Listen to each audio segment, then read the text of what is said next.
Hello, beautiful people. Today I'm going to be showing you how I create my oil paintings completely from my imagination and how I get it from my head onto the canvas.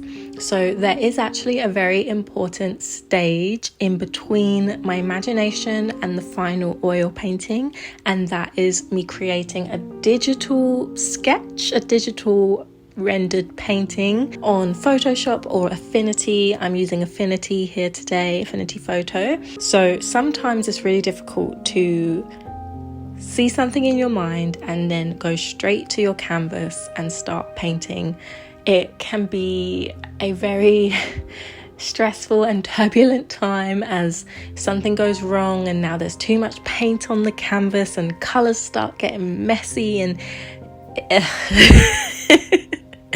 sometimes this is a really wonderful thing if you're having a very experimental painting session, but when you have a very clear vision, sometimes it's better to break this down into smaller steps so that when you're at your canvas, you can have a much more fluid and enjoyable experience of just laying the paint down and getting to be in the painting.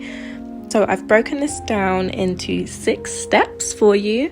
So let's start with step 1, which is spend some time with your imagination. So spend some time with the image. So this might mean just sit in meditation for a bit, sit with it, feel what the painting feels like. Recognize some key points such as where your light source is coming from, what's the atmosphere, where do you want the focal point to be, is there a direction that you want to guide the viewer across the canvas, like all of these things. Just spend some time with your image that's in your mind, figuring some of these things out. Step number 2 is to create a thumbnail sketch. So usually this is just pencil on paper.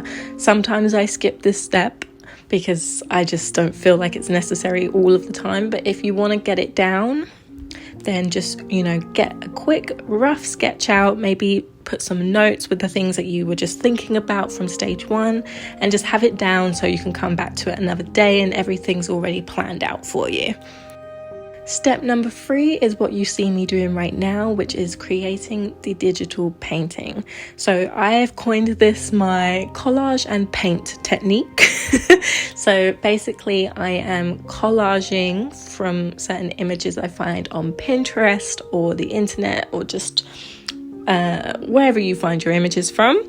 So you collage and you digitally paint together. You could do this completely collaging, but I feel like I get a little bit limited in that sense, so I like to merge the two together. And this is where I do all of my thinking and planning. This is where you make real use of the Command Z tool and allow yourself to mess up and push and pull elements around and figure out just how you want it to look. And the idea is you're trying to get the image that you're creating to look as close to the image that you have in your mind, so you can really play around with it, because sometimes it needs to be quite intuitive when something's a little bit off, because you can sense the atmosphere and the composition in your mind, but it's still just a bit too blurry, so you can just really play around here whilst you're digitally creating. Tip number 4 is to be mindful of copyright whilst you're using this technique. You want to make sure that you are collaging and changing and altering everything sufficiently that it's no longer recognizable as the original photograph and it's now your own piece of work. You have changed it enough that it is your own piece of work, and you just let your conscious guide you here. You'll feel a twinge if you know that you've not pulled it far enough away, and if you feel peaceful, most likely you've changed it enough that it is now just a mushroom, or it's just a flower, or it's just a house, and it's no longer this house from this picture. Tip number 5 is my absolute favorite, and it is where the magic happens, and that is once you've collaged everything into place, you then want to bring it all together with one coherent atmosphere colors and light source. So I identify where I want my light source to be coming from, and I will go over the entire image, stripping it back to basics. So I add a dark layer and I work my way up to my lights, making sure it's all coming from the same direction and it's bearing in mind all of the elements in the scene and where light will poke through or not. And then I will change the colors so everything has the same glow or the same atmosphere, and it's now really turning into an entire piece of artwork.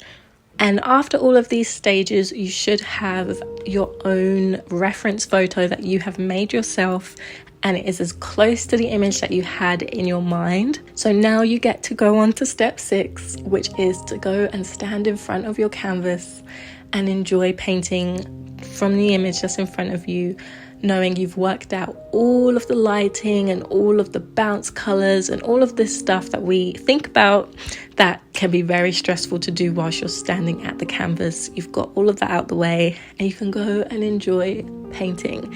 Now, I always like to still leave room for experimenting and any elements that I want to change as I'm at the canvas. Of course, it's your painting. You can change it from your reference photo as much as you like. But this just gives you a really good base to stand upon, and then you can play and have fun and have just a much more peaceful painting experience.